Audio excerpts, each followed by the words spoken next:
Fala, meus queridos, vamos falar um pouco sobre agora execução de estruturas de concreto. Então, digamos que eu tenha projetado aquela estrutura e agora parto para a execução dessas estruturas. Quem dita a execução, embora a NBR 6118 traga alguns critérios, algumas recomendações, é a NBR 14931, que vai tratar da execução de estruturas de concreto armado, protendido e com fibras, que utilizam fibras. É a norma de 2023 que, enfim, a última versão de 2023 trouxe algumas novidades se comparada na sua versão anterior. A primeira delas vai de encontro a uma preocupação que se mostra recentemente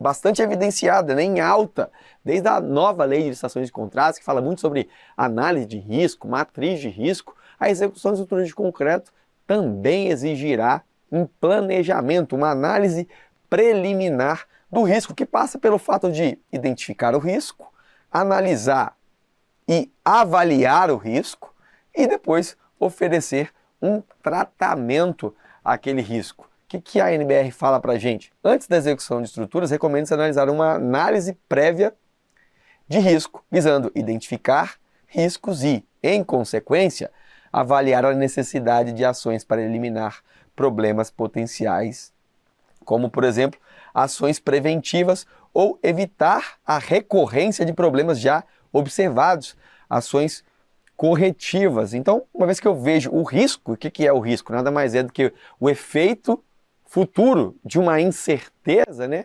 E essas incertezas podem ter efeitos positivos ou negativos. Quando efeitos indesejáveis, quando os efeitos negativos, nós geralmente falamos que nós estamos diante de problemas. Então eu tenho ali um possível problema, identifico, caso ele ocorra, caso venha se materializar o risco, qual é a medida, né? Com base nessa análise, nessa avaliação, o que nós vamos fazer? Nós vamos tratar esse risco para diminuir, ou então nós vamos aceitar esse risco, e aí simplesmente, sem fazer nada, posso aceitar o risco. Existem algumas metodologias, né, que abordam o risco. Eu posso evitar, posso assumir o risco, posso eliminar a fonte de risco, mudar a probabilidade, enfim, várias coisas que até ultrapassam um pouco o estudo do concreto, né? E a norma elenca alguns dos riscos principais. Veja que são riscos internos ao ambiente da obra ou externos. Eu tenho certeza que vocês todos não veem, ou você que está assistindo essa aula, não vê novidade nenhuma quando se fala qual o risco interno, intrínseco da própria estrutura, da execução, uso inadequado dessas estruturas, gestão ineficaz, pessoal despreparado, fornecedor desqualificado, projeto desatualizado, fatores climáticos, chuva, vento, ou seja, tudo isso são coisas que você já sabe, mas o que a norma de execução traz, na sua nova versão, é a obrigação de refletir sobre. Então, escrever, refletir sobre aqueles riscos, para que, eventualmente, possa tomar decisões de maneira prévia e não somente quando o risco se materializa. Externamente, claro, impacto de vizinhança, danos a edificações, vibração, barulho, temos circulação de pessoas, circulação de veículos, problemas com serviços de concessionárias, né? Posso ter danos ali às instalações subterrâneas, instalações aparentes, impactos ambientais, exigências legais. Veja, é um rol que é exemplificativo, a gente vê alguns exemplos de impacto interno e externo, mas o convite que a norma faz é de fato de reflexão sobre esse processo que envolve riscos. E aí, talvez entre na parte que nós possamos futuramente ver em algumas questões de concurso, quando fala dos níveis de inspeção. Quem é que vai definir o nível de inspeção das estruturas, né? O controle e execução varia em função dos níveis de inspeção determinados pelo projetista estrutural. Em conjunto com o responsável pela execução, essa definição pode fazer parte lá da análise preliminar de risco. E aqui eu quero que vocês não se atentem, claro, às minúcias, mas nível 1 é o nível de inspeção mais fraco, digamos assim, nível 3 é o nível de inspeção mais alto, mais rigoroso. Veja que enquanto no tipo de inspeção nível 1 eu tenho uma autoinspeção, inspeção visual das estruturas, amostragem parcial, não preciso desenvolver um as-built, não preciso desenvolver um relatório, simplesmente registrar essa inspeção e a inspeção só atinge elementos estruturais principais da obra. Enquanto eu estou no nível 3, eu tenho uma autoinspeção técnica, uma inspeção visual, sistemática, detalhada, de todos os elementos, por amostragem total. Todos os elementos estruturais serão verificados durante a execução da estrutura de concreto. E eu preciso gerar um relatório e um as-built no caso de qualquer alteração. Nesse ponto, a norma ficou um pouco controversa, que ela fala, olha, não é requerido em nível 1 de inspeção que se faça o as-built. Nível 2 deve ser feito em caso de alterações relevantes. Nível 3 de inspeção, em todos e qualquer alteração, preciso do as-built. E aí, outro dispositivo, ela vem e me diz o seguinte, claro, focando aqui no nível mais alto, né? Só para que vocês vejam que o 3 é o melhor, 3 é o top, dá até uma estrelinha. A norma fala que, dentre as documentações, a documentação de como construído, e aqui ela não menciona as-built em momento algum, é um estrangeirismo aqui nosso, né? Mas essa é a documentação como construído, seria o as-built, independentemente de qualquer acordo entre partes, todas as modificações das estruturas ocorridas durante a sua execução devem ser registradas, incorporando sua versão mais atualizada do projeto estrutural. Nota, como forma de modernizar os processos construtivos e o registro das operações realizadas para facilitar a rastreabilidade e futuras alterações na construção, recomenda-se fazer uso, quando for o caso, da tecnologia BIM, né? A modelagem em BIM é recomendada pela 14931, já aqui, assim como o as-built.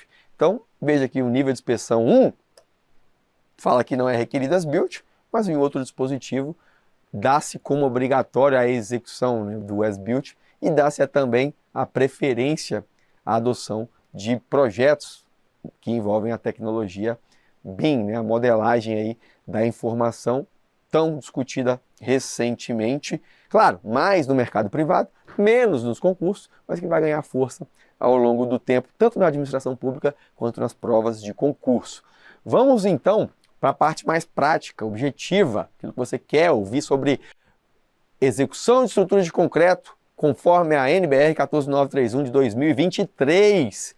Bom, ela não muda quando ela diz que na montagem e posicionamento da armadura deve ser feita a amarração, claro, com o espaçamento entre as amarrações que mantenha o posicionamento da armadura durante a concretagem. Então eu não posso espaçar, amarrar aqui, o cara dá um ponto, daqui a 3 metros ele dá outro ponto. É óbvio que toda a estrutura vai, durante a pressão que exerce ali no lançamento do concreto, o próprio trânsito das pessoas que vão trabalhar na operação de lançamento, adensamento, acabamento, vai sair do lugar. Então essa amarração, antes, tinha-se como uma amarração que deveria ter no máximo 35 centímetros. Hoje não se fala mais nisso, esse espaçamento ele simplesmente deve assegurar o posicionamento da armadura durante a concretagem. O que eles fazem? Aquilo ali, o cara pega ali o alicate, faz a amarração com arame, qualquer outro, pode ser até com solda, se forem usados soldáveis, para manter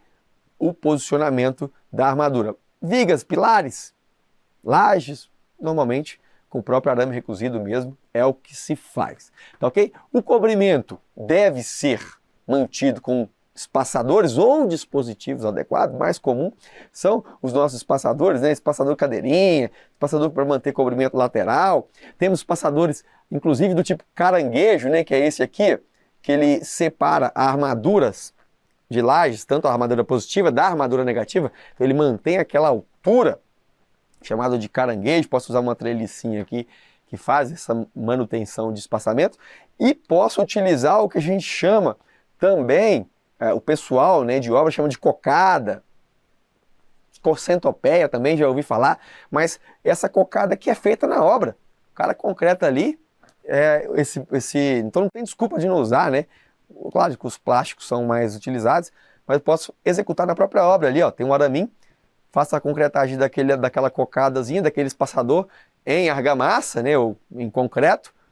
É permitido utilizar. Na norma anterior, falava-se que a relação água-cimento desse cara tinha que ser menor que 0,5. Na norma atual, isso cai por terra. E ele fala que a relação água-cimento do espaçador de concreto, que é esse carinha aqui, tem que ser menor ou igual à relação água-cimento do concreto. Significa que ele tem que ter uma propriedade um pouco melhor, do ponto de vista de relação água-cimento, do que o próprio concreto. Igual ou melhor, jamais pior, daí prejudicaria o nosso concreto, claro. Tá ok? Barras, salvo engano, na norma antiga, quando a gente fala de barras de espera, é muito comum, principalmente em cidades do interior, até a própria capital, aqui às vezes eu vejo que o rapaz vai construir e ele sempre prevê uma estrutura robusta e fica aquelas esperas ali no terraço o resto da vida. Caso ele queira ampliar, caso ele queira construir um pavimento superior, já está ali as esperas do pilar. Só que aquilo tem um prazo de validade. Eu preciso manter aquela armadura protegida, né? Não é que tem um prazo de validade, mas ela precisa estar protegida para que quando exercida, para quando solicitada, está em condições de uso. E aí a norma se preocupou dessa vez em relacionar esse tempo máximo de espera das armaduras, ou tempo máximo sem proteção das armaduras aparentes, quando em relação à classe de agressividade ambiental. Então, antes falava-se em 90 dias, caso contrário, eu teria que proteger com uma pasta de cimento. Agora não.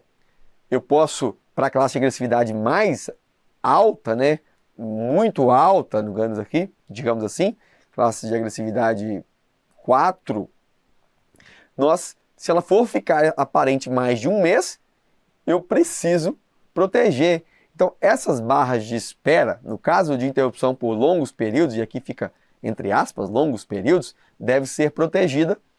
Pode-se utilizar uma pasta de cimento, que óbvio, na hora de fato retornar à concretagem, ela deve ser limpa para a boa aderência do novo concreto a essa espera. Então veja, esse tempo sem proteção pode variar de 24 meses, uma classe de agressividade branda, 12 meses na classe média, 8 meses na alta e muito alta, né?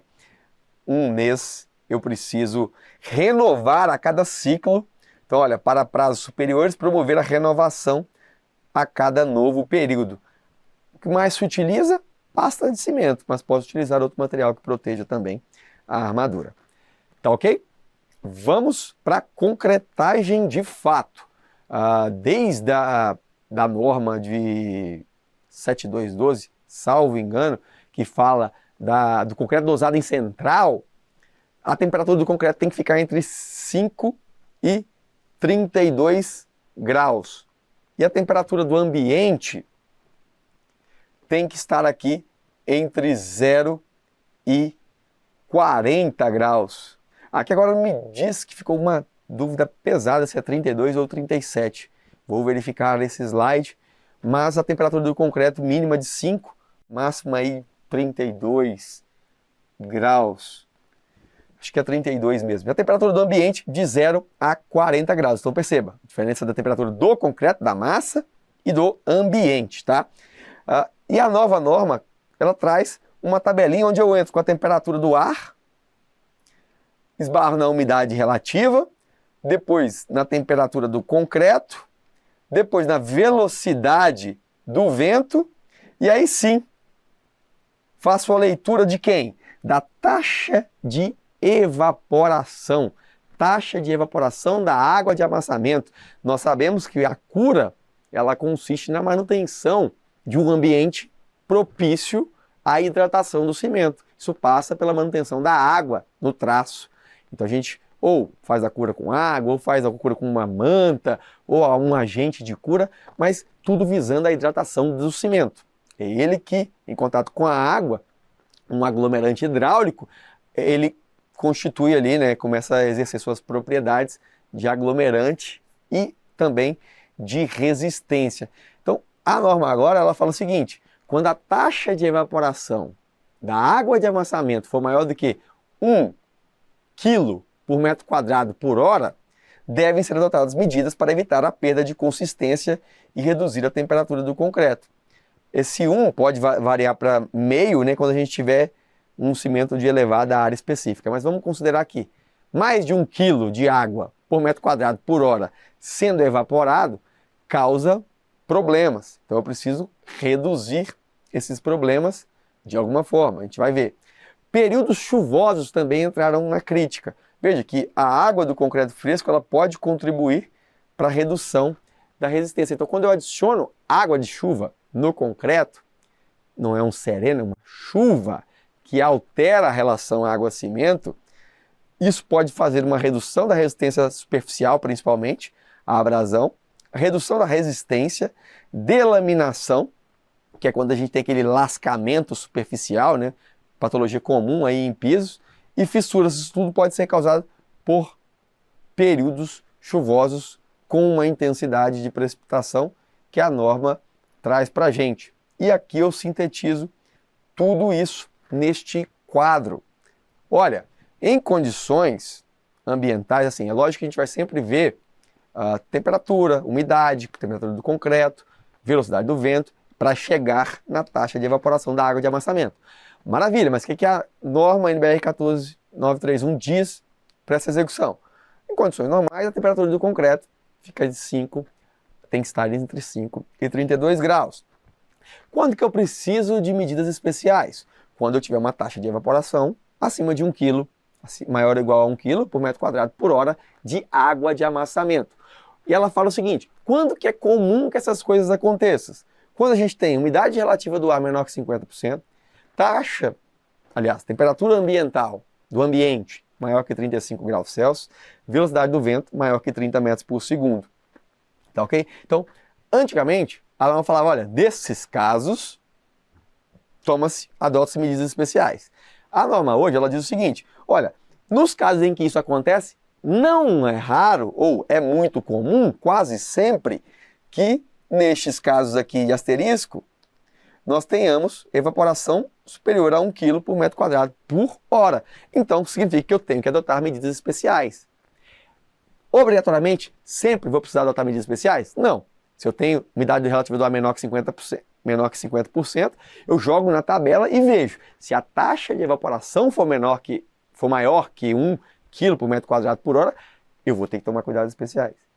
Se eu tenho vento maior que 30 metros por segundo, a velocidade do vento, eu obrigatoriamente preciso? Não, preciso jogar na tabela, ver os demais fatores e ver se a água de amassamento, de evaporação, a taxa, passa de 1 kg por metro quadrado por hora. Acontece que a própria norma diz, quase sempre que eu tenho isso, eu vou ter essa taxa de evaporação acima do limite normativo. Então, eu posso pensar que eu vou ter que sempre adotar medidas especiais nesses casos. E ela fala o seguinte, a intensidade de chuva intensidade de precipitação, né, 2,5 milímetros por hora até 10 milímetros por hora, eu preciso ficar atento, preciso respeitar, preciso tomar medidas ali especiais para proteger o meu concreto. Acima de 10 milímetros por hora, uma chuva intensa, uma chuva considerável, eu devo suspender a concretagem, tá ok? Então veja que ela trouxe a adoção de medidas especiais, está na coluna da esquerda, e suspensão da concretagem na coluna da direita. Vamos falar agora de suspensão e não cuidados. Agora eu preciso suspender a concretagem quando a temperatura do ambiente estiver prevista para as próximas 48 horas atingir valores menores que 0 graus. Então, se dentro das próximas 24 horas a meteorologia me diz que há previsão de temperaturas menores que 0 graus, preciso suspender a concretagem. Então, de antemão, já farei a suspensão. Por quê?